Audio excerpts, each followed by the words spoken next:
Slimane Zeguidour est avec nous pour un éclairage. Bonjour Slimane. Bonjour. Alors, est-ce que ce mouvement initié par ces trois pays est un mouvement irréversible? Oui, irréversible en Europe. Parce qu'on vient de le voir, 75% des États du monde reconnaissent déjà l'État de Palestine et ont des relations diplomatiques. L'Europe, parce que l'Europe était le dernier espace où il y avait non pas un refus, il faut l'insister là-dessus, il n'y a aucun refus de principe pour reconnaître l'État de Palestine. Le Parlement européen, le Parlement britannique, le Parlement français ont préconisé la reconnaissance de l'État de Palestine. Donc, l'Europe, c'est important parce que c'est le premier partenaire commercial d'Israël, État auquel il est lié par un accord d'association. Et donc, sur ce plan-là, l'Europe pourrait avoir un poids, un ascendant pour la première fois, sur la politique du Moyen-Orient. Alors, il y avait 9 pays européens, ils sont maintenant 12.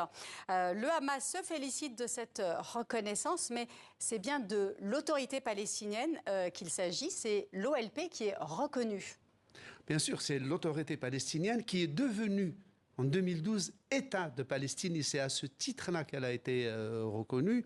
Évidemment, c'est elle la seule autorité légitime sur le plan international. Et quand je dis légitime, c'est-à-dire qu'elle a été reconnue, y compris par son adversaire, l'État d'Israël. Rappelons que les accords d'Oslo de 1993 reposent sur une reconnaissance mutuelle. Et donc, il y a une reconnaissance unanime de l'État de Palestine. Seul le moment de le déclarer pose question à certains problèmes.